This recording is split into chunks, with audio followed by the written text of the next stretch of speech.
টাঙ্গাইলের পাহাড়ি এলাকায় বাণিজ্যিক ভিত্তিতে কুল আবাদ করে অনেকেই এখন স্বাবলম্বী। এসব কুল যাচ্ছে ঢাকা সহ দেশের বিভিন্ন অঞ্চলে। লাভজনক হওয়ায় তরুণ উদ্যোক্তারা ঝুঁকছেন এ ব্যবসায়ে। কেউ কেউ কুলের সাথে সাথী ফসলও আবাদ করছেন।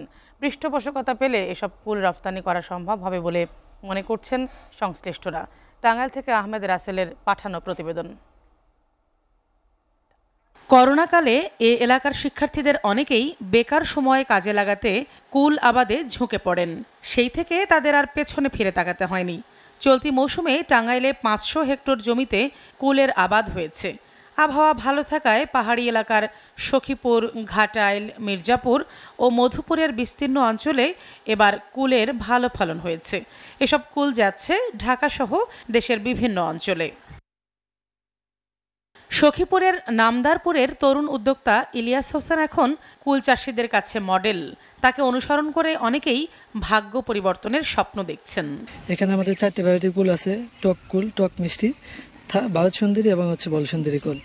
তো এবছর আমরা এখন পর্যন্ত আমরা প্রায় 12 লাখ টাকার মতো কুল বিক্রি করছি। এখন পর্যন্ত যে কুল আছে প্রায় 12 থেকে 14 লাখ টাকার মতো বিক্রি হবে বলে আমরা আশা করতেছি আর কি।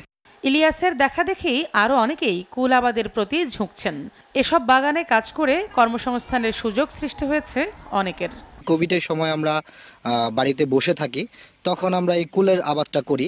এখন আমি চাকরির দিকে না ছুটে আমি এই কুল এবং অন্য ব্যবসার দিকে ছুটছি, যেটা বাংলাদেশের বেকার সমস্যা অনেকটাই সমাধান করেছে। আমি কাজ করি এখানে অনেক বছর ধরে।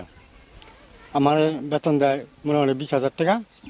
আমার ইনশাল্লাহ আমি ভূগোল আমদানি আমি শান্তিতে চলতে পারি। বিভিন্ন প্রকল্পের মাধ্যমে চাষিদের কুল চাষে তথ্য ও প্রযুক্তিগত সহায়তা দিচ্ছে কৃষি সম্প্রসারণ অধিদপ্তর।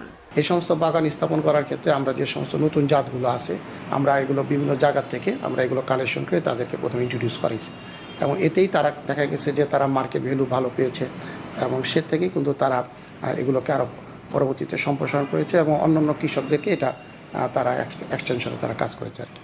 টাঙ্গাইলের পাহাড়ি এলাকার মাটি কুল চাষের উপযোগী। পৃষ্ঠপোষকতা পেলে এসব কুল রপ্তানি করা সম্ভব হবে মনে করছেন সংশ্লিষ্টরা।